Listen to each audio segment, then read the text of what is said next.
Chapter 8. There was nowhere he turned that allowed him to see. All was total and absolute blackness. He reached out with one of his arms, only to feel something cold and hard. A bed made of rocks? Joe raised his head, but it began to throb in such a way that he was unable to sit up. He felt his body for any constraints, but found nothing. Where am I? His words reflected back to him instantly, as if he were in a very small room.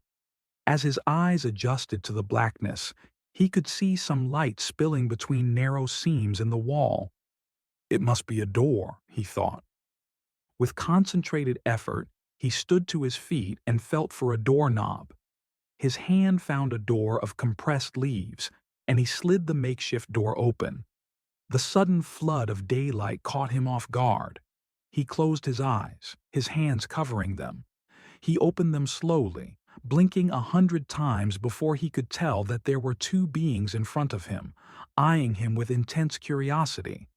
The closest animal he could conjure of a similar nature would be a gigantic walrus without tusks, but with the oddest occurrence of 4 wings growing out of its back. These creatures were bluish-gray in color with yellow underbellies and at least 9 meters long. The larger one looked like it could be another meter or 2 longer. There was a vocalization, but Joe could not understand it. It sounded like the radar signals of a dolphin, except it was louder and much more complex in its range and signal diversity. I don't understand you. Joe croaked, his voice suddenly weak. They were sitting or standing on a platform of large stones overlooking the beach and the blue waters beyond. Behind them was a steep mountainside, cluttered with huge boulders at its base. How long have I been unconscious? Joe blurted out. Only a short while, Came the wistful voice he recognized as Alter. He looked behind him, and there she was, in all her physical glory. She was beautiful, even majestic.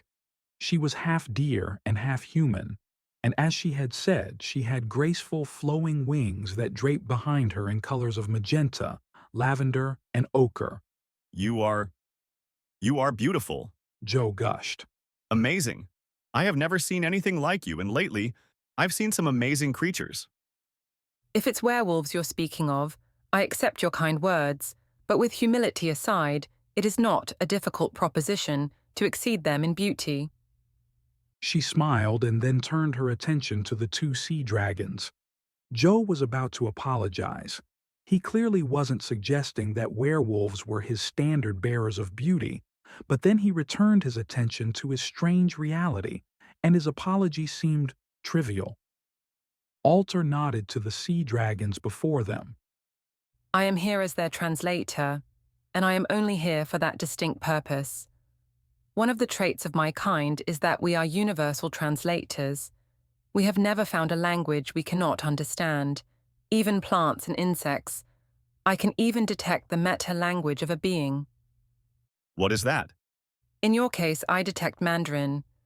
You are from China, probably in the south, perhaps the Hunan province.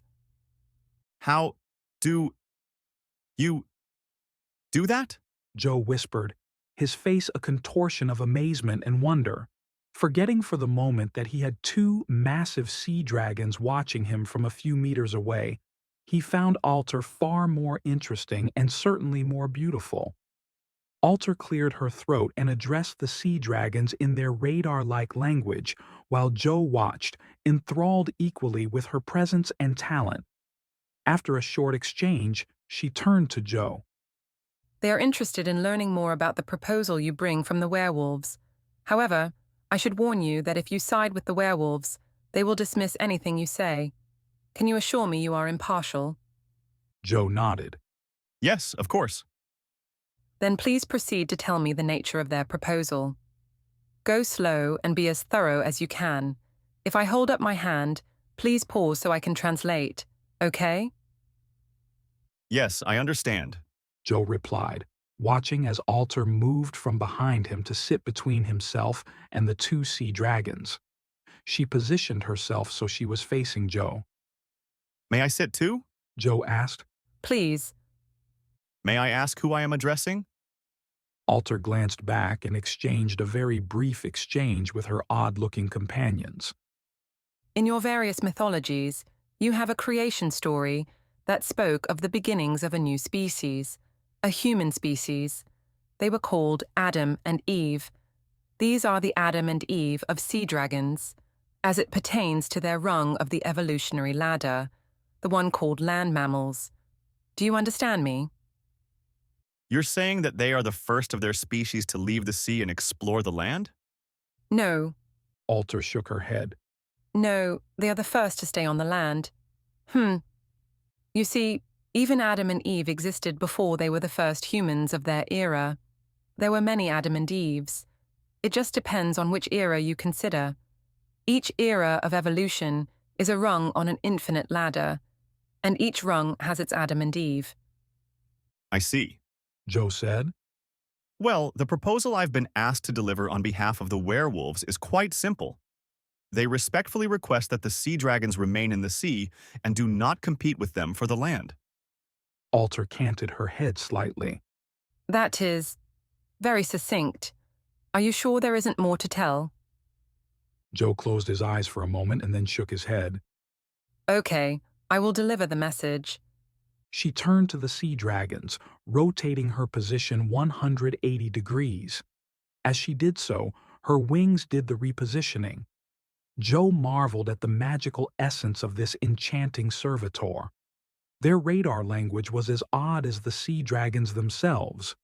It was a lengthy exchange, and while they were conversing, it suddenly occurred to Joe that he needed to send a signal that he was all right. I'm sorry to interrupt, Joe said. but I need to send a signal to my friends. Can I do that while you talk? Friends? Are they werewolves? Alter asked. They're just like us. They showed up in this world only yesterday. I just need to let them know that I'm okay. Alter explained the issue to the sea dragons, and using only her wings, she spun around again to face Joe. As long as you stay on these stones, they will allow you to pass your signal. Joe stood up and went to the far edge of the stone platform, took off his shirt, and waved it high above his head, shouting twice. I'm okay. I'm okay. When he turned around, he thought he saw the sea dragons cringe. So, that means we don't expect any more guests? Alter asked. You've called off the invasion? There wasn't an invasion, just a small group of friends that got involved with the werewolves. And in a way, to save ourselves, we agreed to help them deliver a message to the sea dragons. They don't speak the language, and likely you weren't around when they tried to deliver this message before? Yes, well, we were just discussing that. The sea dragons, these two in particular, are not interested in the sea. To them, the land is more interesting to explore because it is novel. So, your proposal has been resolutely rejected. And they speak for all sea dragons? Joe replied, returning to his previous position. You have to understand, from their perspective, there are only two of them. They are the first of their kind. They speak for themselves, not the dragons of the sea, who believe these two are mutants. They are not regarded kindly. In some respects, they have been ostracized from the sea, and all of the others of their kind. Joe put his hands on his knees and leaned forward a bit. The werewolves tell a different story. They claim that the sea dragons are gaining a foothold on the land by building here, and many sea dragons have been seen at this very site. The werewolves even claim that they've captured some sea dragons. To them, it feels like the sea dragons are planning an exodus from their watery homes. Joe paused. Are you saying this is false? That only 2 sea dragons out of the multitudes have any interest in the land? I will confirm with my clients. Alter replied. After a short while, Alter returned to face Joe. They are very clear that they are alone. There may have been some initial workers who came to help build their homestead, but these were members of their families, and they have returned to the sea. As for those who the werewolves claim to have captured, they have no knowledge of this, but are quick to cite that the werewolves would have no ability to capture one of them. She paused for a moment, considering her next words carefully. They may be slow-moving by our standards, but they never sleep. and they know how to protect themselves. I think you found that out for yourself. She looked expectantly at Joe. I can understand She continued. that your clients, the werewolves, have, perhaps, exaggerated their prowess relative to sea dragons, but their fear of two sea dragons is completely unfounded. Wouldn't you agree? Joe found himself nodding, and as soon as he became conscious of it, he stopped. I think I need to return to my friends. I'll explain what you said. And perhaps I can return with one whose name is Hunter. He's a werewolf, but a very well-behaved werewolf. No, Alter almost shouted. Her sudden intensity surprised Joe. my clients will not be host to a werewolf. Why? Alter glanced at the sea dragons. They are not. They're not comfortable around such creatures. If I may be honest, they can barely tolerate you. Joe's instinct was to gasp, but he covered it in a burst of laughter. Me? What did I do to make myself so unappealing? Is it my appearance? Because I have to tell you, if I may be honest, that Adam and Eve here are not exactly the archetypes of beauty. Don't take it personally. They feel the same way about me, but because I speak their language, they are more tolerant. They draw a sharp line, and werewolves are not allowed to cross it. But why? How can they expect to live among the werewolves and at the same time consider them repulsive? That is precisely why we are here, to figure that out. Do they have a counter-proposal? Joe asked a bit reluctantly. Ah, I thought that was already clear. Joe shook his head slowly. Not really. They propose that the werewolves stay away from their encampment and never try to communicate or interact with them in any way. They have this land from the mountains to the sea. The werewolves can live anywhere else. We think this is a good solution and completely fair. Certainly, it's not neighborly, Joe pointed out. nor is it cooperative. What if the sea dragons decided to change their borders? How would they communicate this? Will you always be here, available as their translator? Do you know when you will return to your world? Alter asked in a distant voice. Joe shook his head. Nor do I. Alter announced with a tinge of frustration. It could happen in an instant, the same way it stole me away from my people. She paused. A sadness seemed to cloak her in its weight. I will help in these negotiations, but there are two aspects that are non-negotiable, and you should know these well. 1. The sea dragons own the land in this sector from the mountains to the sea. 2. They will not tolerate any encroachment by the werewolves. Clear? Joe sighed. I'll deliver the counter-proposal, and I'll return tomorrow with their answer. He paused for a moment. You know there are inconsistencies to the stories of your Adam and Eve and the werewolves. I need to look into that because if the werewolves are lying, we will take one course of action, but if the sea dragons are lying, then another course of action must be taken. Alter nodded. Then you must go and become a detective. Good luck. She nodded. And you? Are you completely satisfied that the sea dragons are telling the truth? I have never found truth outside of me, She answered cryptically.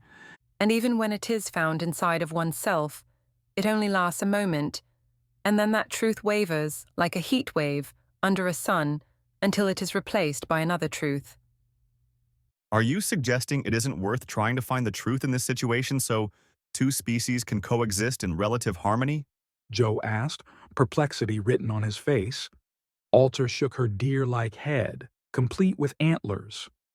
No, I think it's a worthy pursuit, but there will be no truth.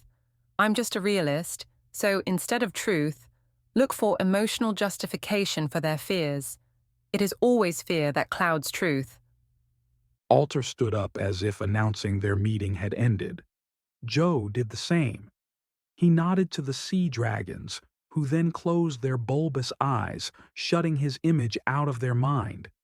He turned in the direction of his friends and walked toward the beach in the direction he had come.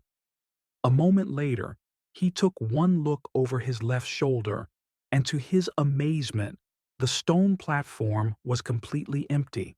He stopped for a moment. How could these sea dragons have disappeared so quickly? They're slow-moving creatures.